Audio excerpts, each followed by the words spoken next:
Estamos abriendo nuestra Biblia en este momento en el libro de Apocalipsis, capítulo 17, y vamos a dar lectura a los primeros versículos para continuar. No hemos podido todavía a fondo meternos ya en la exégesis del pasaje por tanta documentación e información que tenemos que descubrir y conocer histórica y geográficamente para poder entender el trasfondo de las profecías, principalmente del libro del Apocalipsis. Vino entonces uno de los 7 ángeles que tenía las 7 copas y habló conmigo diciéndome: ven acá y te mostraré la sentencia contra la gran ramera. A los que les interese, la palabra original griega para ramera es porne, con P de papa, porne. De ahí viene la palabra pornografía, porne. Te mostraré la sentencia contra la gran porne o ramera, la que está sentada sobre muchas aguas, con la cual han fornicado. Fornicado es porneuo.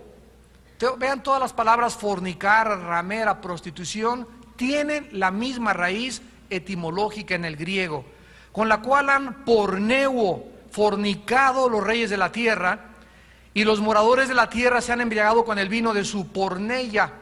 Ahora sí, de su fornicación o de su pornografía. Y me llevó en el espíritu al desierto y vi a una mujer sentada sobre una bestia escarlata, llena de nombres de blasfemia, que tenía 7 cabezas y 10 cuernos. Y la mujer estaba vestida de púrpura y escarlata, adornada de oro, de piedras preciosas y de perlas, y tenía en la mano un cáliz de oro lleno de abominaciones y de la inmundicia de su porneia, de su fornicación, y en su nombre un nombre escrito en su frente: Babilonia la grande, la madre de las porne, de las rameras y de las abominaciones de la tierra. ¿Por qué esta mujer en el Apocalipsis capítulo 17 se le representa como una ramera? En esta noche vamos a contestar esa pregunta. ¿Y qué relevancia tiene esto espiritualmente a la luz del movimiento religioso internacional que actualmente lo tenemos desarrollándose enfrente de nuestros propios ojos? ¿Saben ustedes que la palabra prostituta o ramera se usa en la Biblia de 2 formas, lo mismo que la palabra fornicar? Esto es muy importante. En el sentido físico, una persona adúltera es una persona que le es infiel a su pareja, al hombre o a la mujer, o una mujer ramera es una persona que vende, porque la palabra prostitución en el griego significa amor que se vende, amor que se vende. Cualquier mujer que venda su cuerpo, o puede ser también hombres, hay hombres también, ¿verdad?, que ya están vendiéndose. En la zona rosa me contaban el otro día que hay muchachos de 16 a 20 años de edad que van en las noches a vender sus cuerpos a los homosexuales. Así, jovencitos que no son homosexuales, pero para irse a Acapulco gratis y tener un departamento gratis, van a vender sus cuerpos a los homosexuales. Y hay mujeres que de la misma manera venden sus cuerpos por unas pocas monedas. Ahora, no necesariamente en la Biblia, cuando una persona se vende por monedas, significa que sea prostituta, porque hay personas, o hay mujeres y hombres también, que aunque no cobren dinero, una muchacha, por ejemplo, que le entrega su cuerpo antes de casarse a 5 o 6 hombres, ¿verdad?, es una prostituta. ¿Por qué? Porque se vendió, o sea, le entregó su cuerpo gratis, sin darse cuenta que el cuerpo de ella no es de ella, es el templo del Espíritu de Dios. Dice en 1 Corintios 6:19, ¿qué no sabéis que el Espíritu Santo mora en vosotros y que no sois vuestros? Porque habéis sido comprados por precio.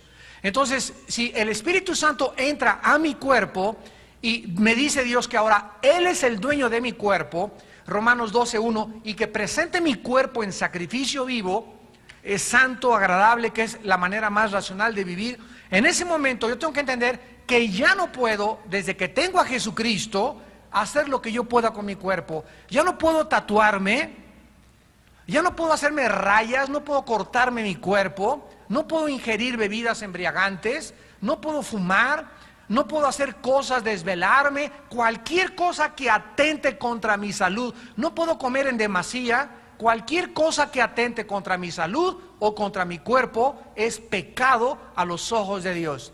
Porque mi cuerpo no es mío, es el templo de Dios. Entonces, cuando yo comprendo esto, me doy cuenta que inmediatamente debo de poner atención a la voz del Espíritu de Dios. Mi cuerpo no es mío. Y si una muchacha le entrega su cuerpo a un hombre, aunque el hombre no le esté pagando, le está dando algo que no es de ella. ¿Por qué? Porque su cuerpo, dice 1 Corintios 7, el hombre no tiene potestad sobre su cuerpo sino su mujer. Y la mujer no tiene potestad sobre su cuerpo más que su marido. Así que el día que nos casamos, mi cuerpo ya no es mío. Ya no puedo usar la masturbación. Ya no puedo satisfacerme sexualmente yo para poder yo complacerme o decir desahogarme. Como dijo un muchacho un día, ay Armando, es que yo necesito hacer algo. Le dije, nadie, escúchame, nadie se ha muerto por no tener relaciones sexuales. Nadie. Pero si dejas de comer te mueres, si dejas de beber te mueres. Pero tú puedes pasar 15 años sin tener relaciones sexuales. Así que no vengas con que te dijo el psiquiatra o el psicólogo o tu maestro en la escuela o tu doctor corazón de que necesitas a fuerza desahogarte y hacer algo, porque el impulso sexual es algo que no puede ser restringido ni tampoco limitado. Esto es mentira a los ojos de la Biblia. No te va a pasar nada porque hasta que llegues al momento de tu matrimonio tengas relaciones. Y si eres viudo o divorciado, no te va a pasar nada. Tú puedes llegar el momento en que hasta se muere este impulso hasta que Dios lo reviva en tu próximo matrimonio. Pero el sexo está prohibido fuera del matrimonio. Así que nada de que tengo necesidad, porque no es verdad. Tú vas a descubrir que tú puedes tener control sobre tus impulsos sexuales.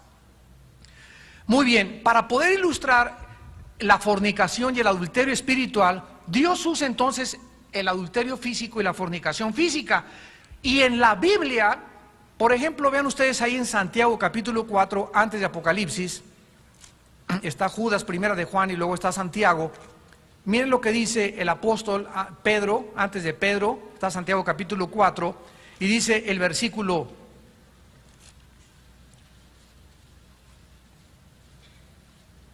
'¿Ya lo tienen? Oh almas adúlteras, ¿qué no sabéis que la amistad del mundo es enemistad contra Dios? ¿No sabéis que la amistad del mundo es enemistad contra Dios? Santiago 4, versículo 4. Cualquiera pues que quiera ser amigo del mundo se constituye enemigo de Dios. Vean ustedes cómo se le llama ahora en el ámbito, en la dimensión espiritual, para que ya vayamos a comprender mucho mejor, a los cristianos que profesan seguir a Cristo, pero que sin embargo al mismo tiempo el sábado en la noche están en la disco y el domingo en la mañana están en la iglesia diciéndole santo, santo, santo. El viernes se emborrachan y el domingo vienen a adorar a Dios. Tienen amigos del mundo y sin embargo vienen a profesar seguir a Jesucristo. De acuerdo a la Biblia, esto se llama adulterio espiritual. Cuando en el Antiguo Testamento Israel se comenzó a alejar de la dirección de Dios y comenzó a ir a Egipto, a Siria, a Babilonia, a pedirles ayuda, Dios acusa a su nación, a su pueblo, a su tesoro especial, a Israel, los acusa de adúlteros.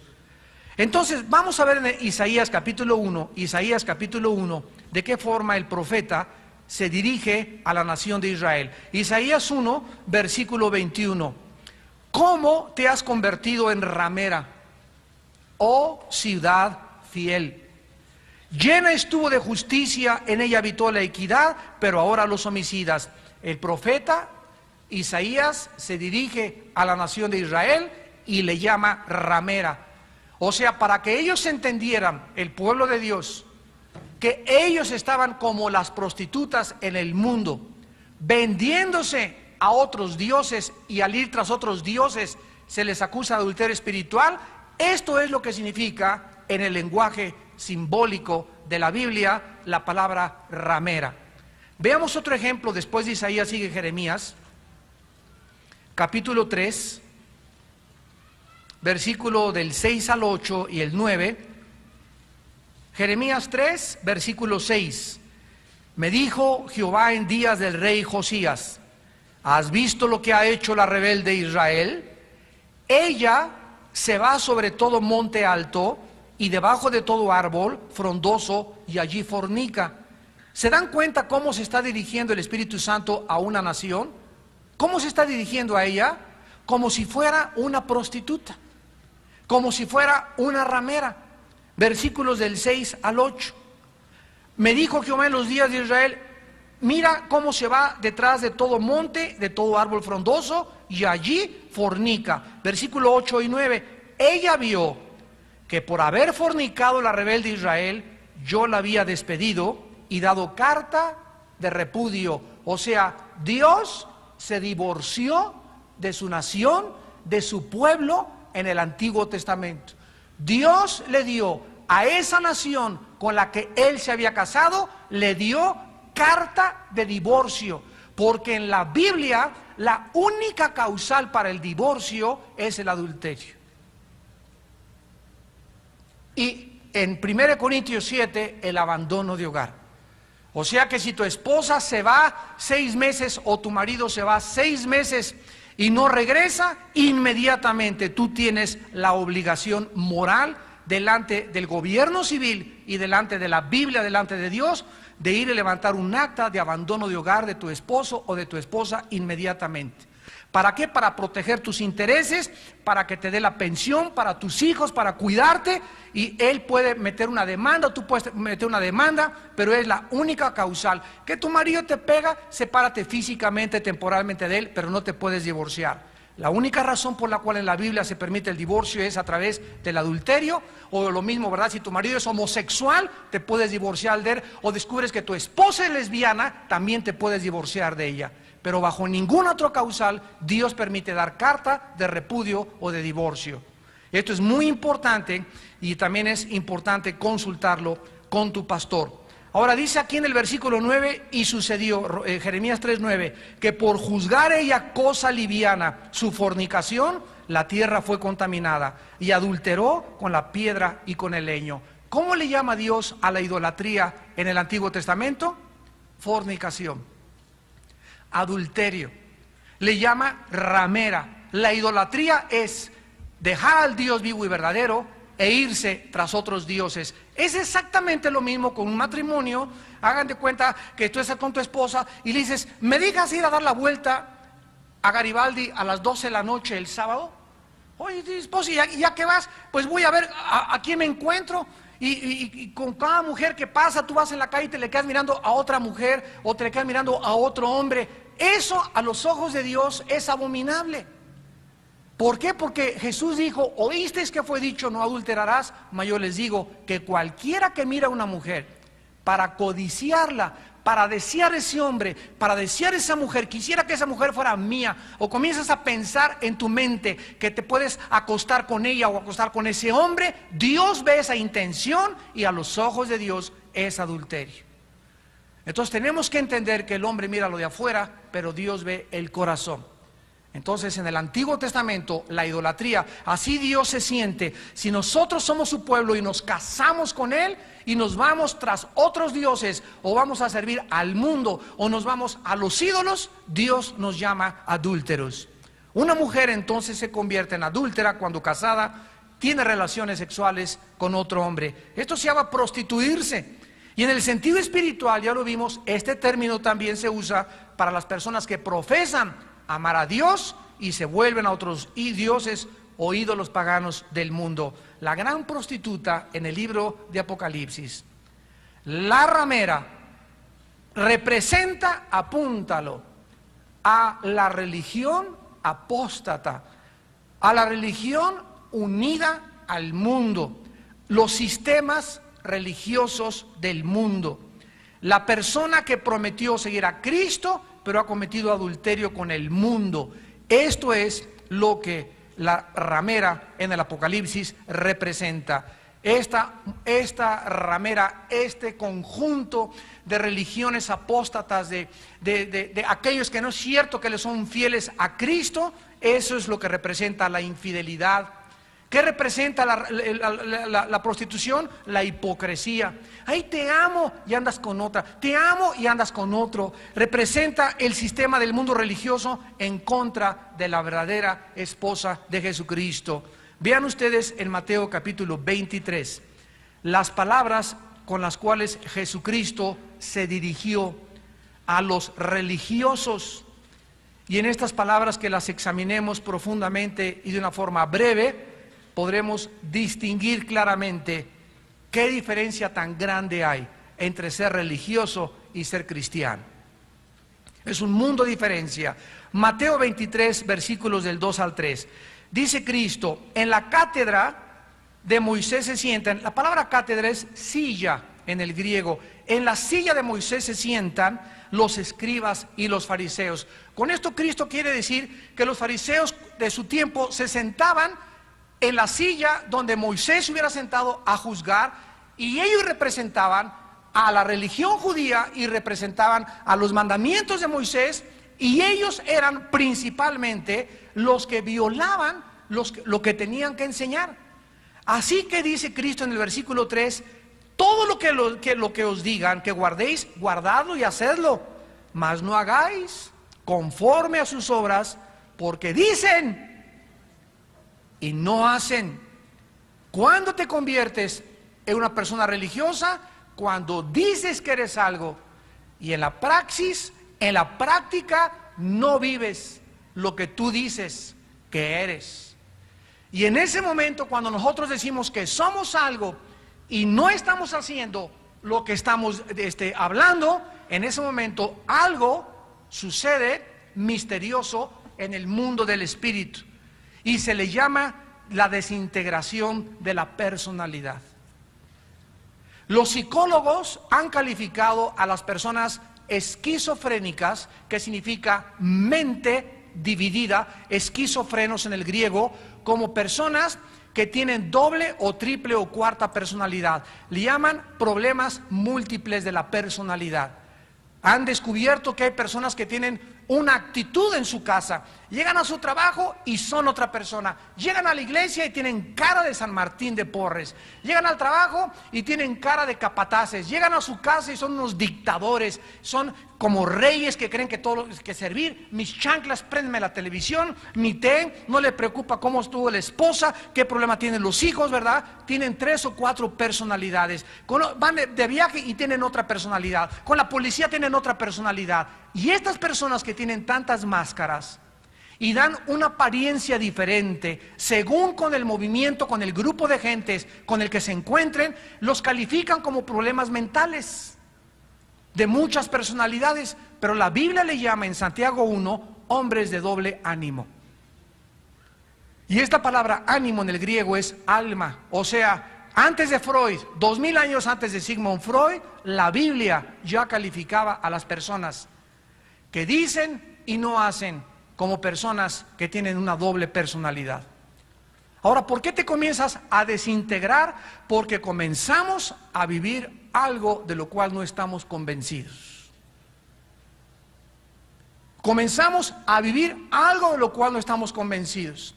Tú dices que eres cristiano, pero ya tienes 1 año en Cristo, 2 años en Cristo, y tus amigos te hablan para participar de alguna cosa prohibida por Dios, o ya tienes 4 años en Cristo y tu cuñada: ay, pues yo quiero que seas la madrina de ramos de mi nene, y vas a la primera comunión, mijito, y que quiero que seas el padrino de la primera comunión. Y tú participas de un rito mentiroso, participas de una mentira con ese niño por no ir en contra de la familia, y les pones una cara y no haces nada durante toda la celebración, ni durante toda la boda, ni durante todo el rito religioso, y vienes por otro lado y dices que eres cristiano.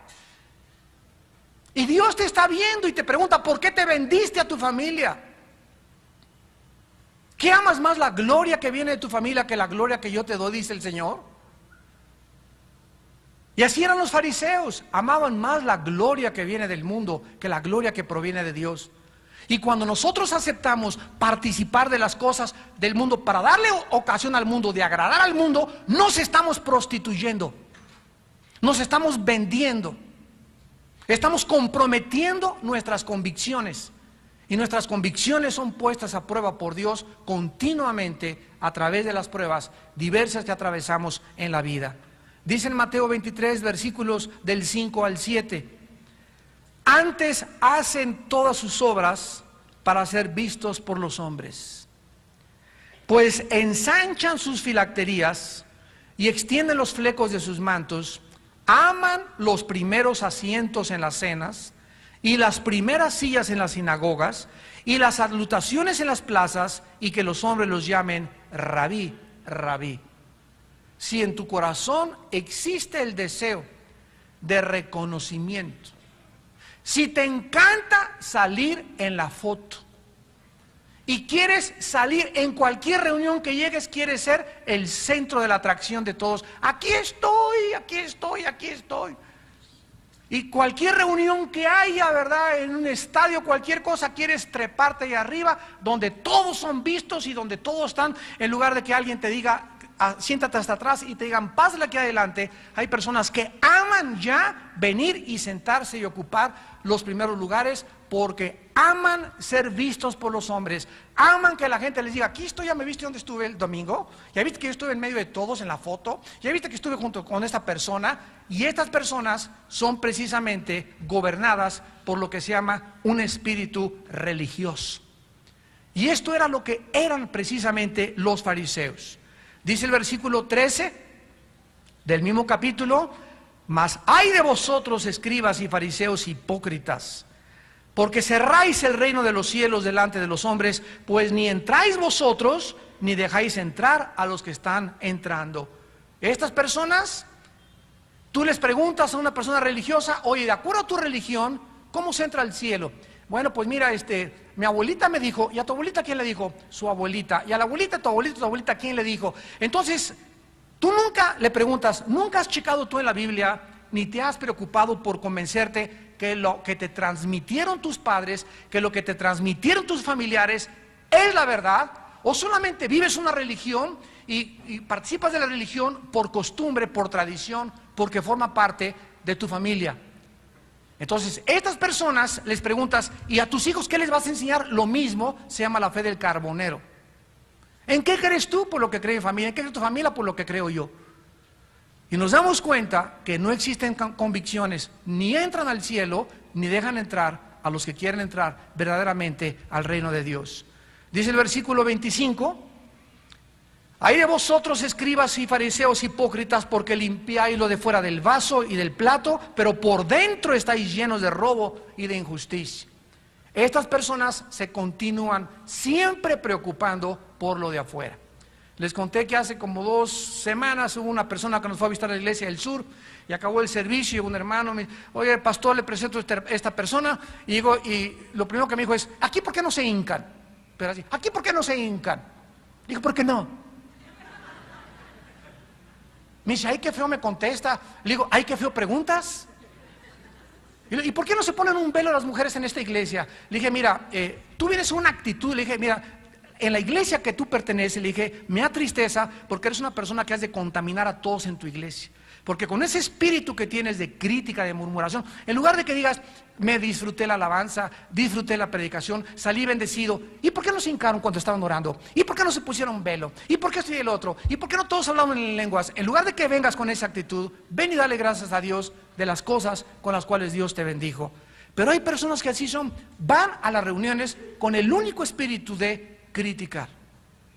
Y eso no le agrada a Dios. ¿Por qué? Porque dice la Biblia, siempre están por lo de afuera limpiando. Le dije, tú estás criticando las cosas que no se hicieron externamente. Le dije, pero tu corazón es de un fariseo. Así le dije a esta persona, eres un fariseo entre los fariseos. Y tu corazón no le agrada a Dios porque tienes una actitud hipócrita delante de Dios. Dice el versículo 29 y 28 de aquí de Mateo 23, 29 y 28, hay de vosotros, escribas y fariseos hipócritas, porque edificáis los sepulcros de los profetas y adornáis los monumentos de los justos, y decís, si hubiésemos vivido en los días de nuestros padres, no hubiéramos sido sus cómplices en la sangre de los profetas. Y el versículo 28 dice: así también ustedes por fuera, la verdad, os mostráis justos a los hombres, pero por dentro estáis llenos de hipocresía y de iniquidad. Esta palabra iniquidad es la palabra clave en todo el capítulo, porque es la palabra griega anomia. Anomia se tradujo iniquidad, significa ir en contra de la ley. En otras palabras, otra palabra sinónima resumida sería un rebelde. Las personas religiosas manifiestan más que cualquier otra cosa siempre rebelión a la autoridad. Les es difícil someterse a una autoridad espiritual. No se pueden someter a su pastor, no se pueden someter a su maestro, no se pueden someter en su casa, no se someten ante la policía, se pasan los altos, insultan al vendedor de allá afuera, y llegan aquí y les dicen: estacione su carro allá. ¿Y por qué? Y comienzan a bronquear a todo mundo y a pleitear con todo mundo, y siempre tienen esa espada delante y su escudo para estarse peleando y estar demandando sus derechos. En otras palabras, no son mansos de corazón. Y Dios tampoco ama esta actitud en las personas que viven de esta manera. Y vemos también en el libro de las Gálatas, capítulo 4, que el apóstol Pablo los retrató con un lenguaje todavía aún más incisivo. Dice Gálatas 4, versículo 26.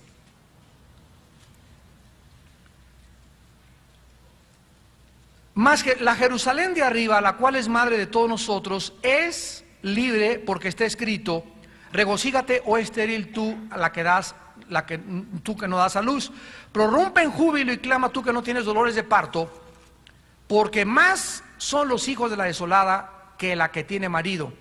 Así que, hermanos, nosotros somos como Isaac, hijos de la promesa. Versículo 29, pon atención. Pero como entonces el que había nacido según la carne perseguía al que había nacido según el Espíritu, ¿qué dice Pablo?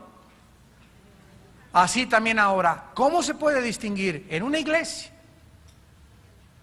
los que son de Saúl y los que son de David?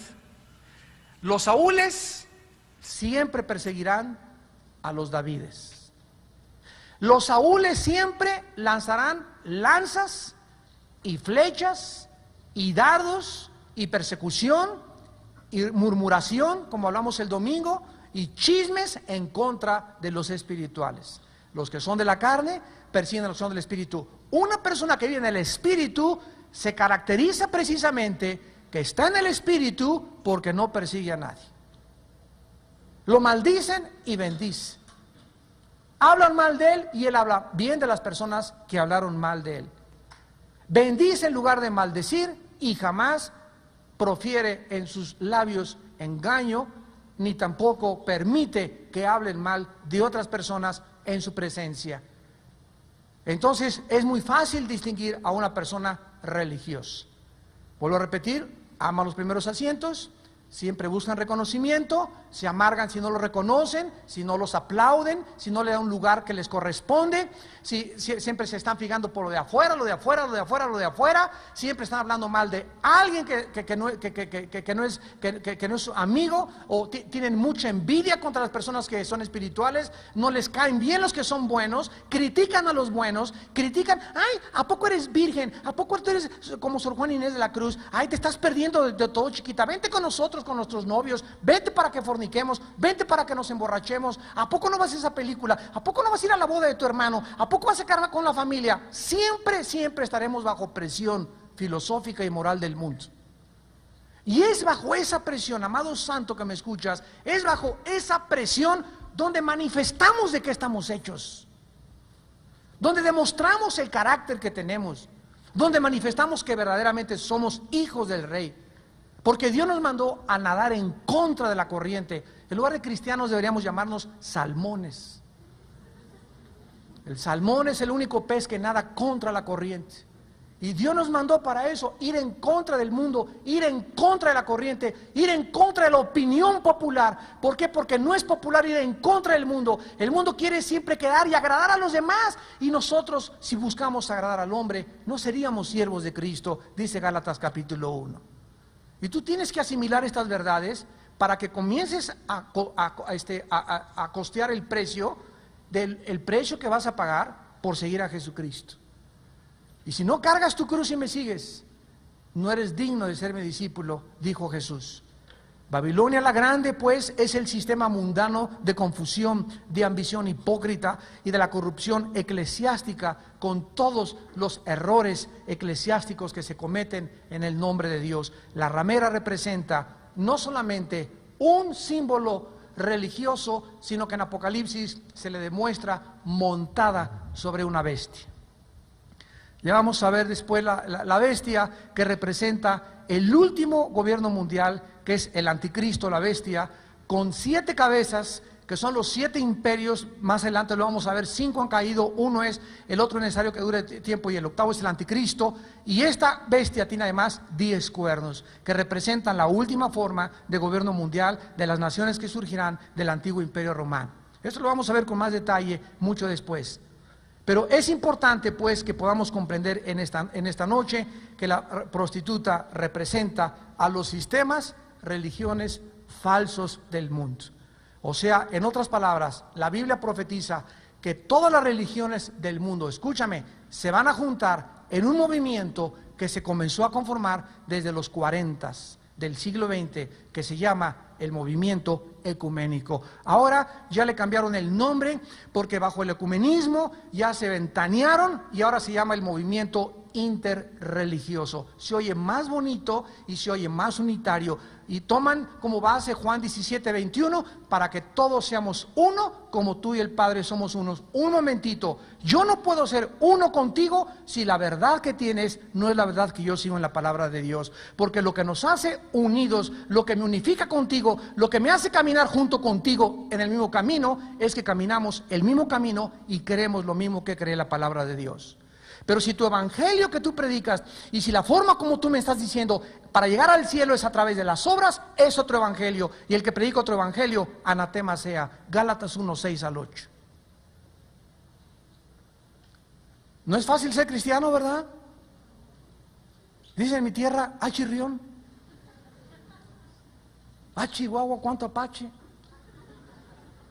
Ahora nos damos cuenta, es que estamos entrando en un momento en el que tenemos que despertar la conciencia de qué es ser cristiano y que tenemos que pagar un precio por seguir a Jesús, y que no todo el que me diga Señor, Señor va a entrar al reino de mi Padre, sino el que hizo mi voluntad. Mateo 7:25-28. Entonces tenemos que comprender que seguir a Cristo implica cargar una cruz, y tú tienes que meter en tu corazoncito y en tu mente asimilar estas verdades, que es muy diferente ir a una iglesia de 11 a 12 el domingo, profesar y cumplir con ciertos ritos, a vivir diario cargando esa cruz. Y al llegar a tu trabajo tienes que llevar tu cruz y demostrarle a tus trabajadores que eres diferente, que eres santo, que vas en contra de las cosas que te van a perseguir, te van a apartar, tu propia familia te va a abandonar, pero es el precio que Cristo nos manda que tenemos que pagar. Para demostrar. Por eso en Santiago 2 dice que la fe sin obras es muerta.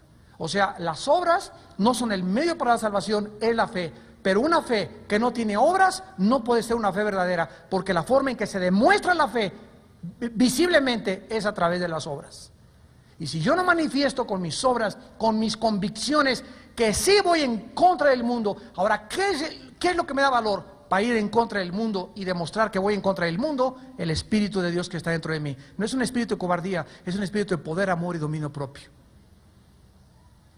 ¿Por qué no vas contra la corriente? ¿Por qué se burlan tus amigas y, ya se burlaron de mí, ya hablaron mal de mí? Ay, siempre, y hay cristianos que a los 3 o 4 años siempre están llorando. Ay, es que dicen tantas cosas de mí, hermano. Y hay un líder en la iglesia que no me saluda. Y estas cosas hablaron, supe que en la reunión que hubo hace 3 días, no me invitaron. ¡Ay, qué chillona! Vete a trabajar al Chapulín Colorado. Tienes que entender que tienes que pagar ese precio. Tenemos que ser perseguidos, tenemos que ser calumniados, tenemos que ser desechados. Pablo decía, somos la escoria del mundo. Pero queremos vivir en camas de seda, no queremos que nadie hable mal de nosotros, no queremos que nadie nos critique, y si nos critican, no lastimamos, estamos hechos de mermelada McCormick, ante cualquier cosa, ya nos desconchinflamos, y ya las lágrimas, abre las manos y ve cuánta sangre tienes en las manos todavía, ni clavos te han puesto y estás chillando. Está como el chiste que me dijeron el otro día. ¿Saben ustedes cómo canta un gallo que tiene Alzheimer? ¿Qué?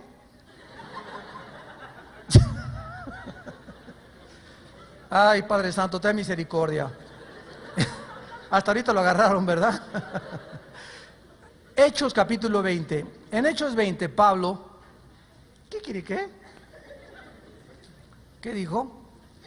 En Hechos capítulo 20. Versículos del 28 en adelante, el apóstol Pablo estaba tan consciente de que la apostasía, el abandono de la cruz, del cristianismo y los ataques nunca provendrían de afuera, sino de dentro. ¿Quién fue el más grande enemigo de Jesús cuando Él vino a la tierra? Uno de sus propios hombres, Judas Iscariote.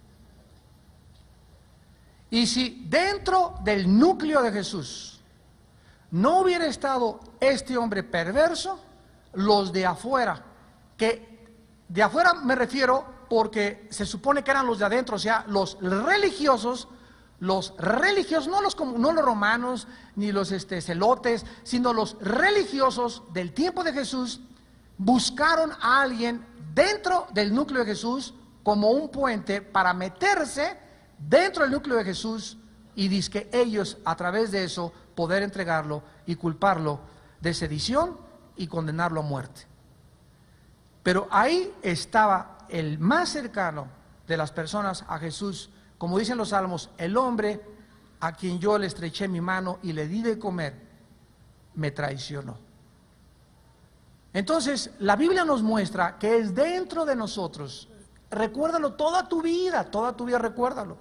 Dentro de nosotros mismos, dentro de la iglesia, y de la iglesia a la que tú perteneces, los que nos ven por la televisión y detrás de todas las iglesias en todo el mundo, dentro de las iglesias se encuentran, de todas las iglesias del mundo, de aquí, de cualquiera, dentro de las iglesias se encuentran los más grandes enemigos de la cruz de Cristo.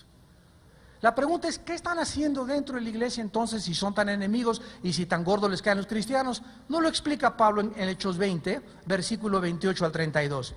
Pablo ya se va de Éfeso y está en la playa y están llorando todos con Pablo porque ya no lo van a volver a ver. Y entonces vean las palabras que Pablo les dirige antes de abandonar esta iglesia que él fundó de Éfeso. Hechos 20, 28. Por tanto, dice Pablo, mirad por vosotros mismos y por todo el rebaño en que el Espíritu Santo os ha puesto por obispos. Aquí está dirigiéndose a los líderes. La palabra obispos en el griego episcopos significa supervisores. Los que velan, los que vigilan, los que guardan, los que alimentan el rebaño de Dios, o sea, las ovejas, para apacentar la iglesia del Señor, la cual Él ganó por su propia sangre. Porque yo sé, versículo 29, Pablo sabía porque era lo que el Espíritu Santo le estaba revelando. Yo sé que después de que yo me vaya, después de mi partida, entrarán en medio de vosotros. O sea, mientras Pablo estuvo con esta iglesia, ¿qué labor tenemos los pastores? De estarlos, ¿qué cosa? Vigilando y buscando quiénes son los tranzas aquí, quiénes andan quiénes van a las reuniones de jóvenes solamente por las chavas, quién anda hoy ya con 3 o 4 aquí de la iglesia, quién ha pedido 4 veces 5 prestado a los miembros de la iglesia, quiénes son los chismosos, los que han calumniado. Tenemos que detectarlos y localizarlos para inmediatamente poder apuntar contra ellos, porque en la iglesia hay 3 tipos de personas: hay ovejas, hay cabritos y hay lobos. Las ovejas son los verdaderos cristianos.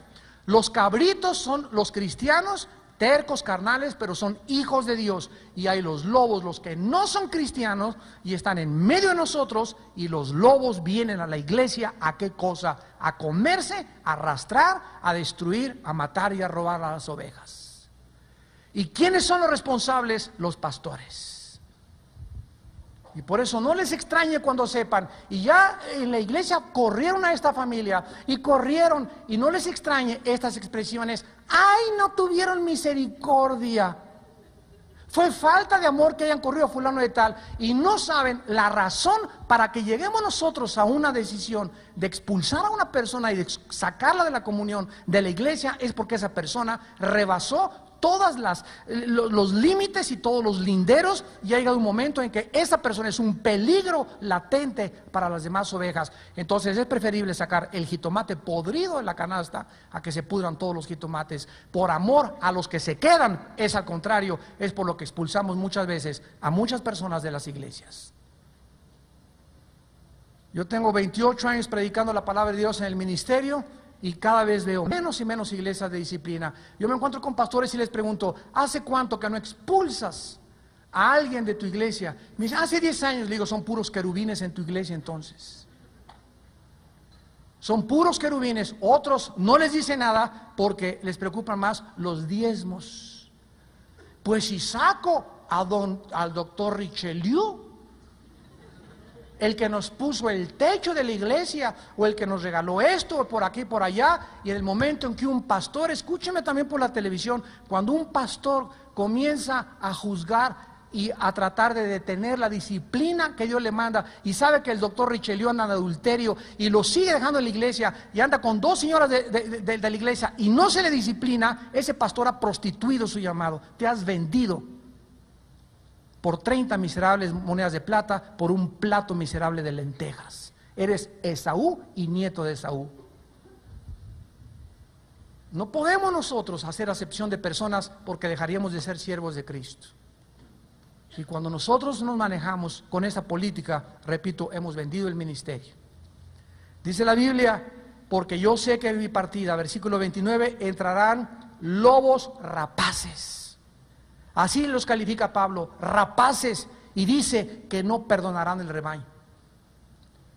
Y de ustedes mismos se levantarán hombres que hablen cosas perversas para arrastrar tras sí a los discípulos.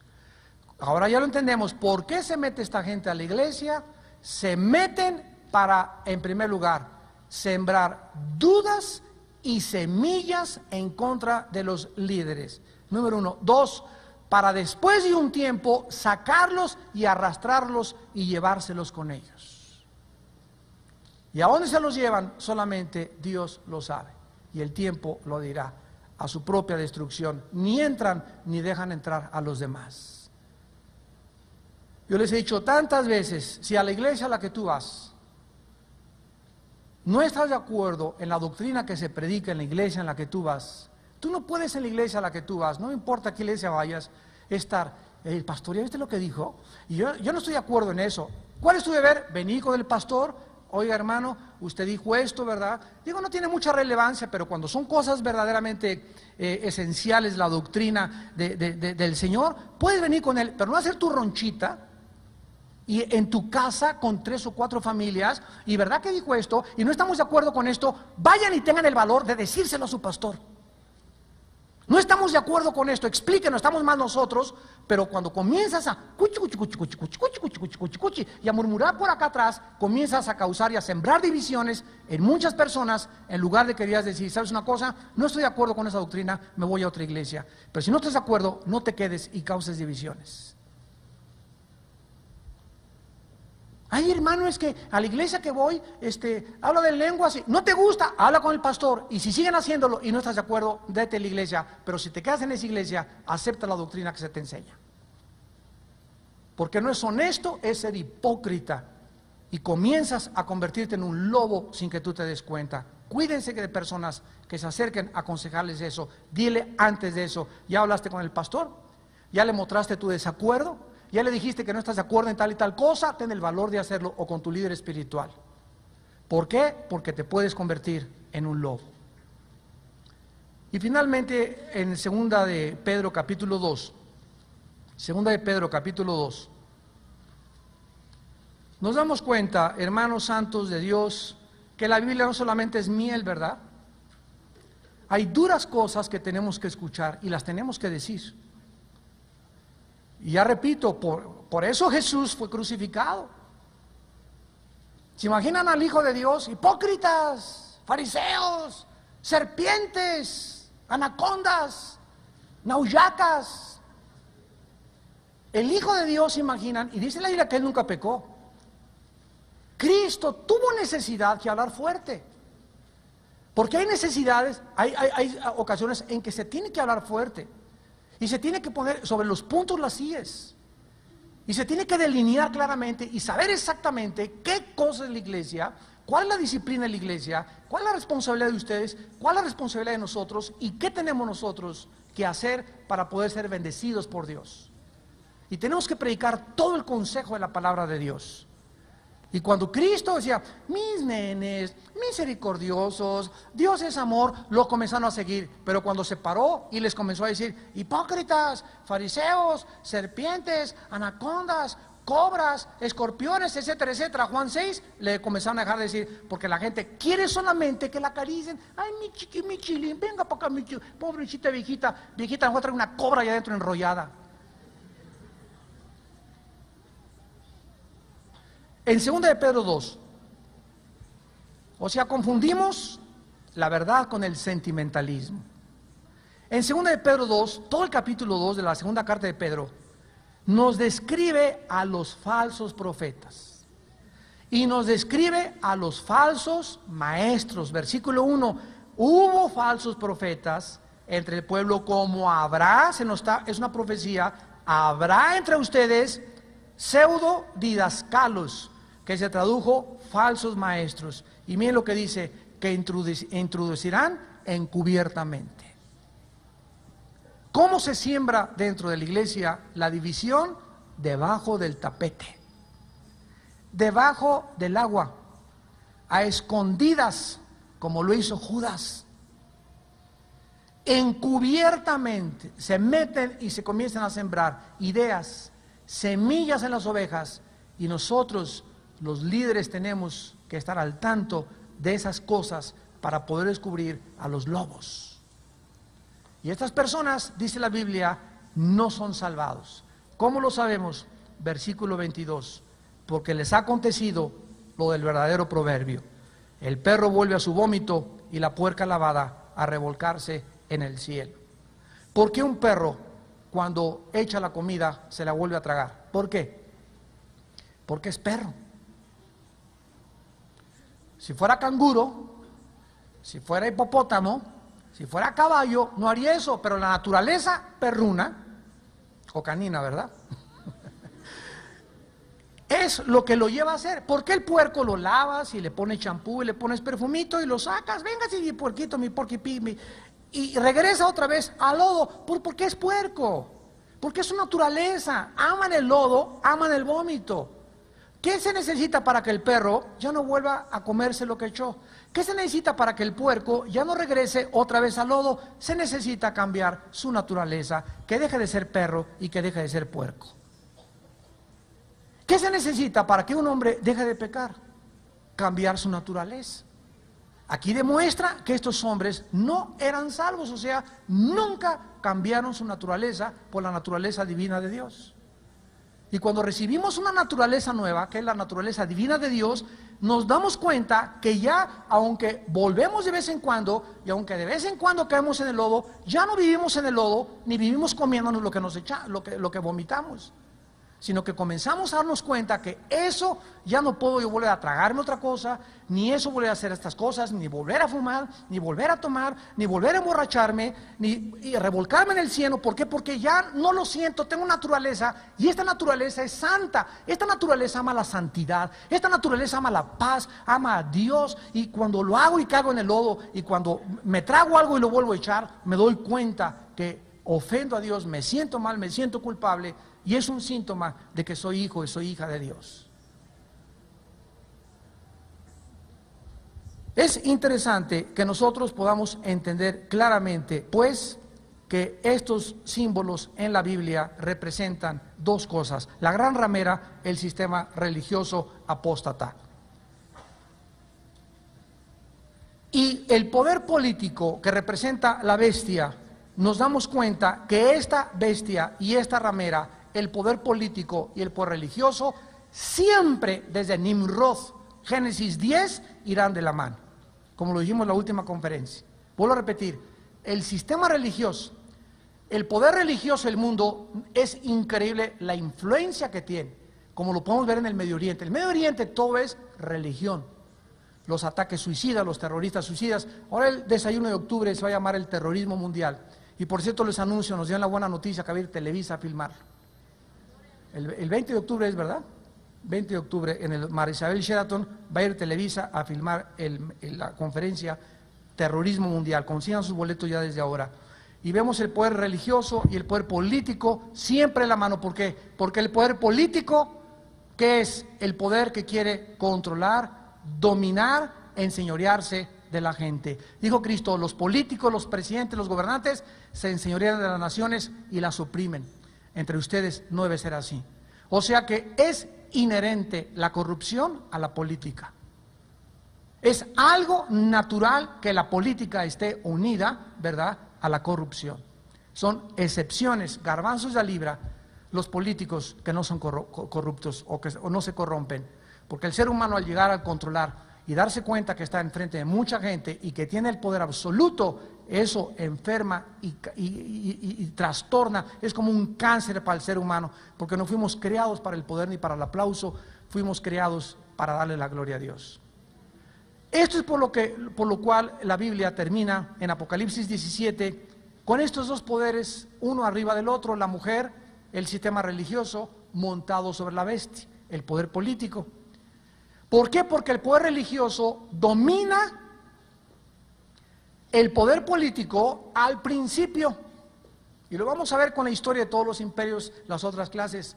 Pero después de que el poder político, escúchenme los que están en la política y los que les gusta la política, no es malo ser político, ni es malo que te guste la política, no es malo.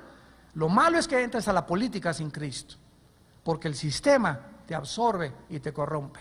No vas a aguantar, es la presión demasiado grande. El poder religioso al principio domina al poder político. Cuando Cristo fue crucificado hace 2000 años, ¿qué poder fue el que lo llevó ante el poder político, el poder religioso? Los fariseos, el Sanedrín, se juntaron, contubernio, complot, y lo llevaron ¿a dónde? Ante Pilato, que representaba el gobierno de Judea. El gobierno de Galilea lo representaba Herodes. Eran dos gobernadores. Pilato era gobernador de Judea y Herodes gobernador de Galilea. Lo llevaron ante el poder político porque el poder político tenía la prerrogativa de ejercer la pena capital. El poder religioso en tiempos de Cristo no podía sentenciar a muerte, porque la prerrogativa le pertenecía a Roma. Roma, donde llegaba a los poblados, a las colonias, a los pueblos, respetaba la política del pueblo o del país que conquistaba Roma, pero el poder de la espada lo tenía Roma finalmente. Ningún pueblo podía sentenciar a muerte más que el poder romano. Por eso les urgía a los del Sanedrín que Pilato dictaminara y declarara que Jesucristo era culpable, porque solo Pilato podía crucificar a Cristo y sentenciarlo a muerte. Entonces vemos que Pilato, ante la presión del pueblo religioso, ante la presión del poder religioso, Pilato cedió sus convicciones por quedar bien con el pueblo, por no causar una subversión, y crucificó y vendió, se prostituyó legalmente. La ley romana decía que no se podía condenar a ningún ser humano si no había testigos y si no había algo digno de su muerte. Y Pilato mejor prefirió lavarse las manos y dijo: ahí se los entrego, hagan lo que quiera con él. Esa fue la culpa de Pilato. Pero una vez que el poder religioso usó al poder político y el poder político le dijo al poder religioso: crucifícalo, después el poder político persiguió al poder religioso durante 350 años. cuando el poder político usa al poder religioso para sus fines, como siempre lo ha usado, le conviene al poder político usar que la mayor parte de la gente, si en una nación la mayoría son católicos, el poder político tiene que estar a favor de los católicos. Si una nación es protestante, tiene que estar a favor. Si una nación es musulmana, tiene que estar a favor de los musulmanes. Tiene que estar a favor de la mayoría, porque es la mayoría la que vota por ellos. Esto es normal y lógico, no tiene ninguna ciencia. Entonces nos damos cuenta cómo el poder religioso es la más fuerte influencia sobre el poder político. Lo vemos en México, en Guatemala, en Latinoamérica, en cualquier parte donde gobierna la religión. Controlan medios de comunicación, controlan candidatos, controlan las diversiones, controlan la cultura, controlan la música, controlan todo absolutamente. Y después el poder político se deshace de la ramera y la crucifica y la mata y la quema, como lo vamos a ver en Apocalipsis 17. Muy bien, entonces nos damos cuenta aquí en estas dos secciones del Apocalipsis, capítulo 18 y 17 y 18, que lo vamos a ver más adelante después, de qué forma los dos principios los encontramos en el capítulo 17 de Apocalipsis. El principio es el acceso a Dios es a través del sacrificio. La religión dice no, es a través de las obras. Y el otro es el principio del gobierno humano. Estas dos esferas deben mantenerse separadas. Dar al César lo que es del César, dar a Dios lo que es de Dios. Y no podrán ser administradas por la misma persona, de acuerdo a la Biblia, hasta que vuelva el Mesías a gobernar la tierra. Por eso Dios le dijo a Israel, el rey tiene que venir de una tribu, el sacerdote tiene que venir de otra tribu. Tenemos que separar los dos poderes, porque solo Dios sabe en la Biblia que cuando se juntan los dos poderes, la corrupción es mucho, mucho más grande. Como lo vimos en la crucifixión de Jesucristo y lo vemos actualmente también. El rey debería de provenir de la tribu de Judá, el sacerdote de la tribu de Leví y de la casa de Aarón. En Israel ningún hombre podía ser profeta y ser rey al mismo tiempo. Dios se los prohibió, porque los dos deberían de provenir de diferentes tribus. Estos principios están establecidos, instituidos en la palabra de Dios desde hace miles de años. Qué increíble relevancia tienen todas estas verdades a la luz del siglo XXI.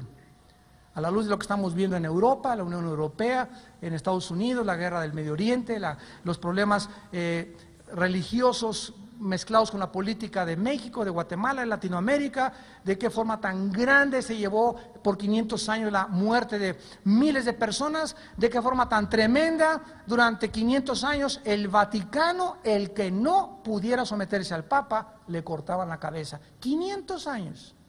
Ningún rey francés, ningún rey inglés, ningún rey español se podía casar sin el permiso del poder religioso. Persona que vende, porque la palabra prostitución en el griego significa amor que se vende. Amor que se vende. Cualquier mujer que venda su cuerpo, o puede ser también hombres, hay hombres también, ¿verdad?, que ya están vendiéndose. En la zona rosa me contaban el otro día que hay muchachos de 16 a 20 años de edad que van en las noches a vender sus cuerpos a los homosexuales. Así jovencitos que no son homosexuales, pero para irse a Acapulco gratis y tener un departamento gratis, van a vender sus cuerpos a los homosexuales, y hay mujeres que de la misma manera venden sus cuerpos por unas pocas monedas. Ahora, no necesariamente en la Biblia, cuando una persona se vende por monedas, significa que sea prostituta, porque hay personas, o hay mujeres y hombres también, que aunque no cobren dinero, una muchacha, por ejemplo, que le entrega su cuerpo antes de casarse a 5 o 6 hombres, ¿verdad?, es una prostituta. ¿Por qué? Porque se vendió, o sea, le entregó su cuerpo gratis, sin darse cuenta que el cuerpo de ella no es de ella, es el templo del Espíritu de Dios. Dice en 1 Corintios 6:19, ¿qué no sabéis que el Espíritu Santo mora en vosotros y que no sois vuestros? Porque habéis sido comprados por precio. Entonces, si el Espíritu Santo entra a mi cuerpo y me dice Dios que ahora Él es el dueño de mi cuerpo, pero si dejas de comer te mueres, si dejas de beber te mueres, Pero tú puedes pasar 15 años sin tener relaciones sexuales. Así que no vengas con que te dijo el psiquiatra o el psicólogo o tu maestro en la escuela o tu doctor corazón de que necesitas a fuerza desahogarte y hacer algo, porque el impulso sexual es algo que no puede ser restringido ni tampoco limitado. Esto es mentira a los ojos de la Biblia. No te va a pasar nada porque hasta que llegues al momento de tu matrimonio tengas relaciones. Y si eres viudo o divorciado, no te va a pasar nada. Tú puedes llegar el momento en que hasta se muere este impulso hasta que Dios lo reviva en tu próximo matrimonio. Pero el sexo está prohibido fuera del matrimonio. Así que nada de que tengo necesidad, porque no es verdad. Tú vas a descubrir que tú puedes tener control sobre tus impulsos sexuales. Muy bien, para poder ilustrar la fornicación y el adulterio espiritual, Dios usa entonces el adulterio físico y la fornicación física. Y en la Biblia, por ejemplo, vean ustedes ahí en Santiago capítulo 4, antes de Apocalipsis, está Judas, primera de Juan, y luego está Santiago. Miren lo que dice el apóstol Pedro, antes de Pedro, está Santiago capítulo 4, y dice el versículo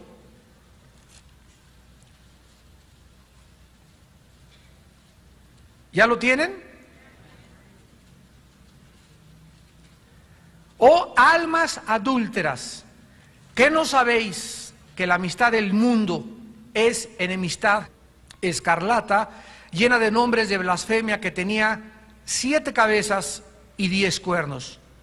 Y la mujer estaba vestida de púrpura y escarlata, adornada de oro, de piedras preciosas y de perlas, y tenía en la mano un cáliz de oro lleno de abominaciones y de la inmundicia de su porneia, de su fornicación. Y en su nombre un nombre escrito en su frente: Babilonia la grande, la madre de las porne, de las rameras y de las abominaciones de la tierra. ¿Por qué esta mujer en el Apocalipsis capítulo 17 se le representa como una ramera? En esta noche vamos a contestar esa pregunta. ¿Y qué relevancia tiene esto espiritualmente a la luz del movimiento religioso internacional que actualmente lo tenemos desarrollándose enfrente de nuestros propios ojos? ¿Saben ustedes que la palabra prostituta o ramera se usa en la Biblia de 2 formas, lo mismo que la palabra fornicar? Esto es muy importante.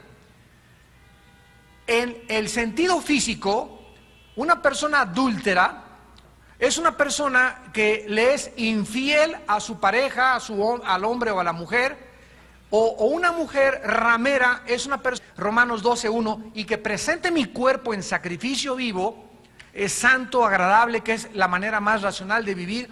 En ese momento yo tengo que entender que ya no puedo, desde que tengo a Jesucristo, hacer lo que yo pueda con mi cuerpo. Ya no puedo tatuarme, ya no puedo hacerme rayas, no puedo cortarme mi cuerpo, no puedo ingerir bebidas embriagantes, no puedo fumar, no puedo hacer cosas, desvelarme, cualquier cosa que atente contra mi salud. No puedo comer en demasía. Cualquier cosa que atente contra mi salud o contra mi cuerpo es pecado a los ojos de Dios, porque mi cuerpo no es mío, es el templo de Dios. Entonces, cuando yo comprendo esto, me doy cuenta que inmediatamente debo de poner atención a la voz del Espíritu de Dios. Mi cuerpo no es mío. Y si una muchacha le entrega su cuerpo a un hombre, aunque el hombre no le esté pagando, le está dando algo que no es de ella. ¿Por qué? Porque su cuerpo, dice 1 Corintios 7, el hombre no tiene potestad sobre su cuerpo sino su mujer, y la mujer no tiene potestad sobre su cuerpo más que su marido. Así que el día que nos casamos, mi cuerpo ya no es mío. Ya no puedo usar la masturbación, ya no puedo satisfacerme sexualmente yo para poder yo complacerme o decir, desahogarme. Como dijo un muchacho un día: ay, Armando, es que yo necesito hacer algo. Le dije: nadie, escúchame, nadie se ha muerto por no tener relaciones sexuales. Nadie. Estamos abriendo nuestra Biblia en este momento en el libro de Apocalipsis, capítulo 17, y vamos a dar lectura a los primeros versículos para continuar no hemos podido todavía a fondo meternos ya en la exégesis del pasaje por tanta documentación e información que tenemos que descubrir y conocer histórica y geográficamente para poder entender el trasfondo de las profecías, principalmente del libro del Apocalipsis. Vino entonces uno de los 7 ángeles que tenían las 7 copas y habló conmigo diciéndome: ven acá y te mostraré la sentencia contra la gran ramera. A los que les interese la palabra original griega para ramera es porne, con P de papa, porne. De ahí viene la palabra pornografía. Porne, te mostraré la sentencia contra la gran porne o ramera, la que está sentada sobre muchas aguas, con la cual han fornicado. Fornicado es porneuo.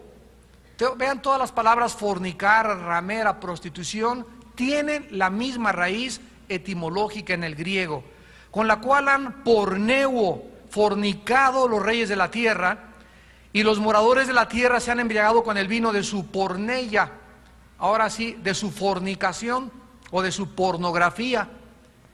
Y me llevó en el espíritu al desierto y vi a una mujer sentada sobre una bestia,